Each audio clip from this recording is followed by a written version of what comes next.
We are live, Gold and Black Live, a new way of doing this. And our 11th year. I never thought we'd quite have to do this all by Zoom, but you know what? It's pretty good this way, I think, and it will be, I think, when Brian Neubert, Tom Dienhart join me for segment one.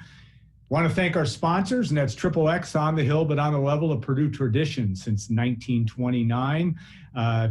Carrie and Greg are Tom Dienhart and I have even eaten there a couple of times under the at the picnic tables and doing good business certainly during this time, and we appreciate them. Of course, we also want to thank Hilton Garden Inn when tomorrow's a big day. Stay at HGI tonight. Tara Mason and company are also been open for business throughout this process. And State Farm agent Trent Johnson, trentismyagent.com. Trent, as I say every week on this show, is out refereeing a high school game tonight, and he'll be doing that in the state of Indiana. I'm not sure exactly what game he is doing, but he's doing something. So, guys, welcome to the show, and it's Friday afternoon. We don't have a football game tomorrow. This is kind of, I always look at this show as kind of a respite before things got rocking and rolling, and yet that is going to be a different thing to get used to. Tom, I'll start with you.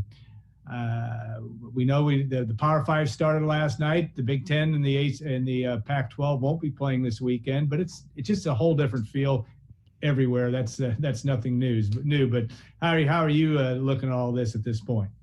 I'm doing good. You know, it is bizarre now to actually see the reality, guys, of football taking place for some of these other conferences. Again, we saw some dribs and drabs last weekend. Of course, coming up here, the ACC is going to play quite a few games this weekend, and off and away the other leagues will go to the Big 12. So again, I'm filled with some angst, some anxiety, not having the Big Ten participate in this, guys, and we're all watching and waiting to see what the conference's next move is going to be. When are they going to play?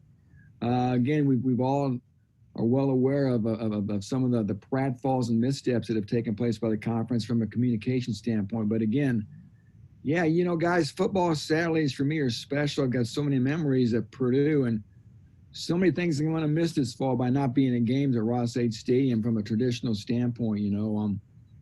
Just the color of the pageantry of the sport and some of the great traditions that we've all known to and come to love for years at Purdue. I Am an American speech, the All-American Marching Band, and I've even sort of grown to like that mascot race.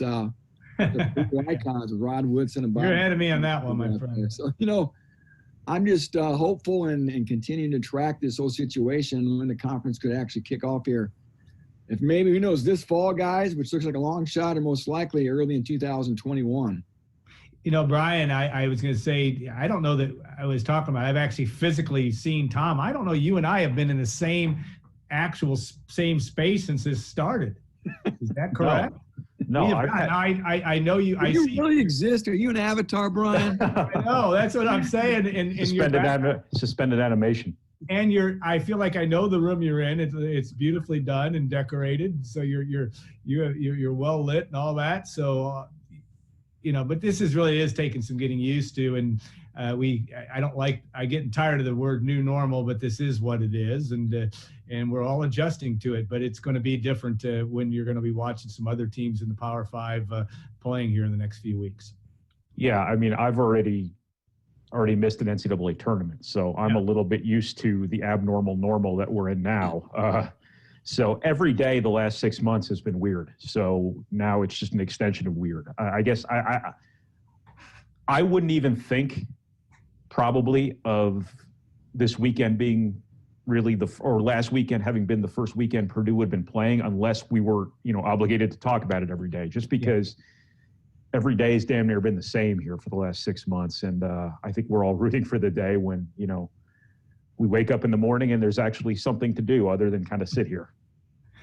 Which now you guys have been busting the hump. I think it's Brian. I still think it will go down in the Hall of Fame, your quarantine videos that started right after this started, and how you did that till about the 1st of June is absolutely impressive. But we have found things to talk about. We certainly have interviewed just about every former a student athlete, football player, but that's been a lot of fun, and everybody's had a perspective with that. And I think everybody's been patient, and our readers for the most part. And there's been things to analyze, Tom. I mean, one of the topics of the day is just when is this Big Ten going to start? I mean, there's rumors out there about and some social media pushes by Ryan Day and others to get this started in October. The reality is that doesn't appear that that's going to be the case. It looks like it'll be that Thanksgiving or January 1st. But what do you deem as the latest when you look at that?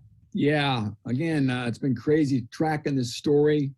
We all see the tweets. The latest about an October 17th start really seems overly ambitious to a lot of people, and O'Brien agrees. It just doesn't really seem plausible for a lot of reasons. Thanksgiving, Alan.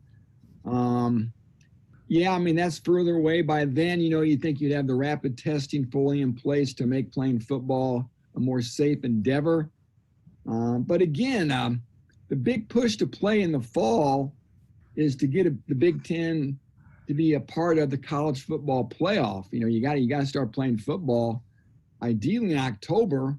If you're going to be part of the playoff, in November, that's way too late to be part of the playoff. And that's Ohio State's big push here. So you start in November, you're still not going to be part of the playoff. But the one thing a November start would give you would be 2 more games, according to the models that we've seen reported.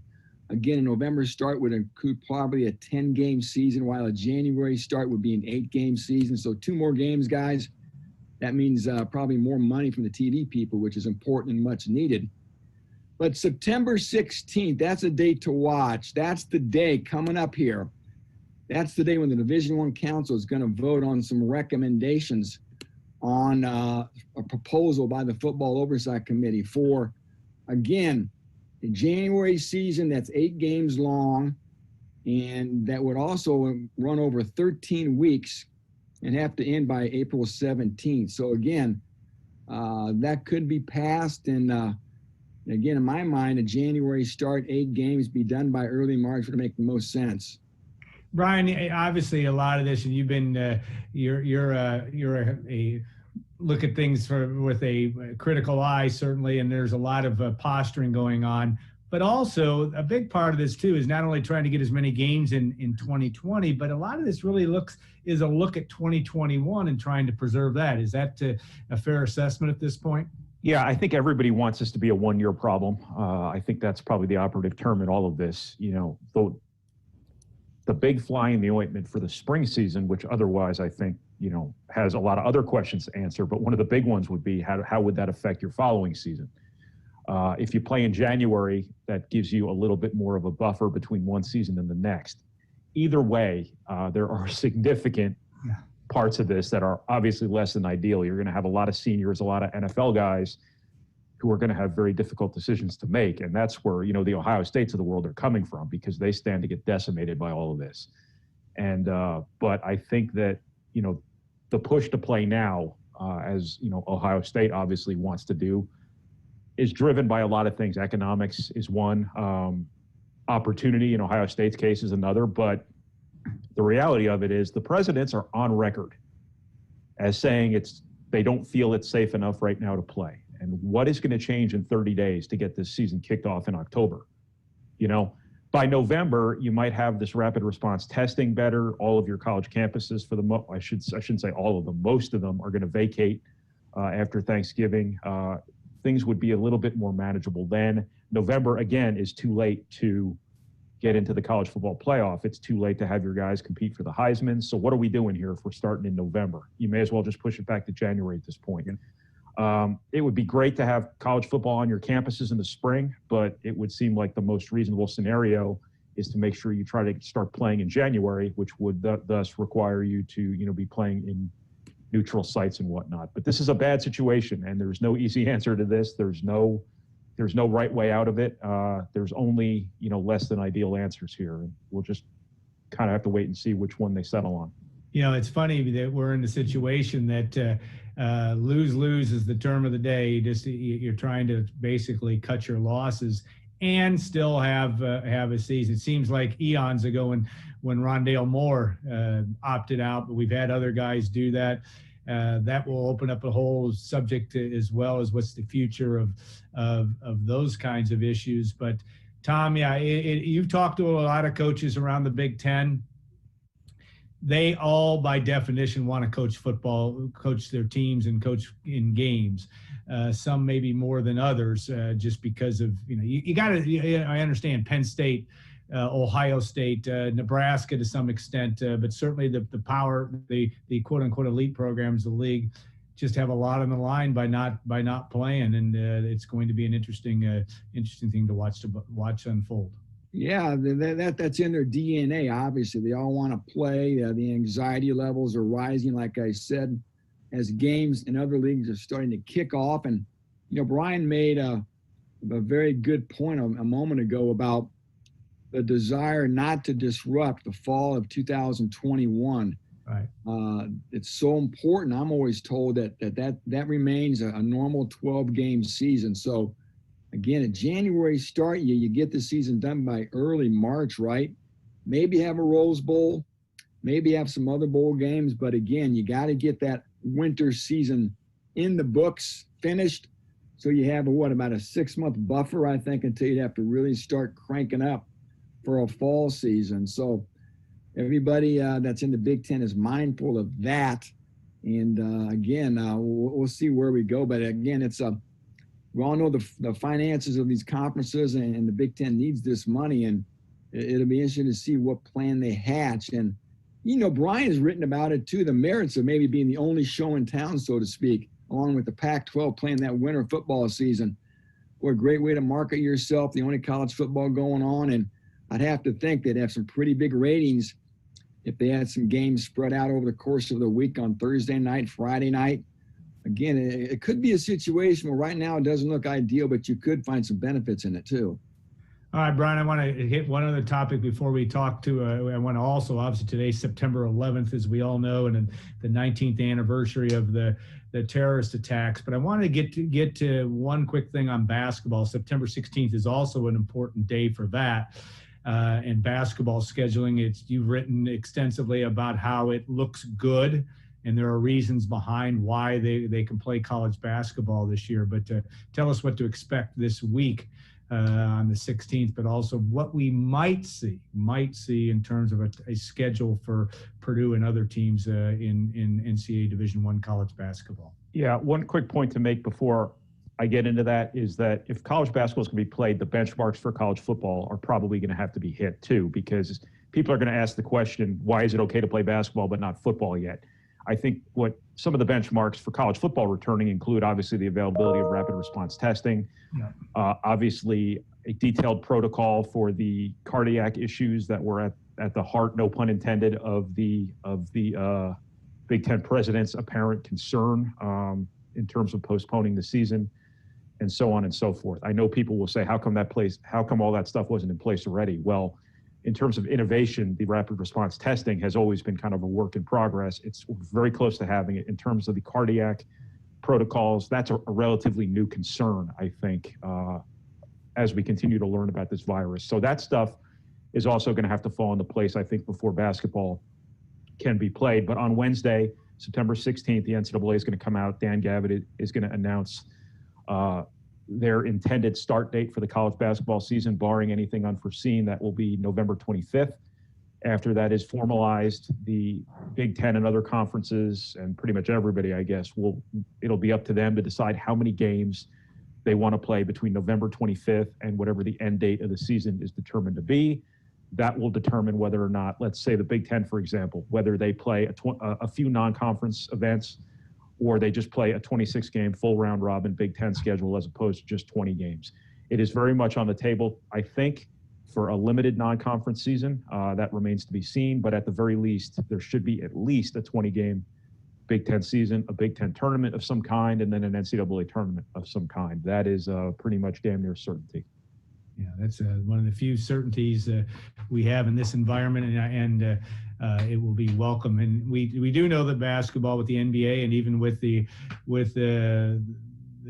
tournament that we saw with the men of Mackey played in the summer, that it is possible to be done safely. So we'll see on that front. Okay, today, September 11th, 2020, September 11th, 2001. And I remember vividly with being with Brian back in our offices in the Earl and Hatcher building, and coming into the office that morning and seeing what was going on. But I wanted to, this is a day that none of us should forget as a country, but also it's not getting lost in the shuffle. But obviously when you have some of the things that are going on in this world today, you don't think about it maybe as much. But Brian, you had an intensely personal experience with that. But take me back 19 years and what's your thought process and what you remember from that day as your takeaway. Yeah, I just remember being at home. My mother called from North Jersey, where I'm from, and said a plane had hit the World Trade Center. And I'm like, all right. I figured it was a little single engine, thing that happens in big cities. Came into the office, found out it wasn't a single engine anything. It was a big plane. Found out my father at the time was on a plane, having left Newark Airport for Washington, D.C. at the time, didn't know where he was. Obviously, that was not exactly the itinerary you wanted to be a part of on that particular morning. Turned out everything was fine. They had to land at Dulles. No, I'm sorry. They had to land at Reagan National. He had to walk across the Potomac to downtown D.C. to find a hotel. Smoke was coming up, obviously, from the Pentagon, which had just been hit. Obviously, a little bit of a stressful morning as we tried to figure out where my father was. And just obviously a really, really awful morning. I remember kind of being numb to it all. And, inappropriately quickly sort of turning my focus to, hey, I wonder if Purdue and Notre Dame are going to play this weekend. And, I always think about how quickly that came to mind for me and how messed up that was in the context of all that was going on. I remember thinking, people don't know how many people are under those buildings in that mall, in the train station down there, that this is really, really bad. I remember the last time I was in the old towers.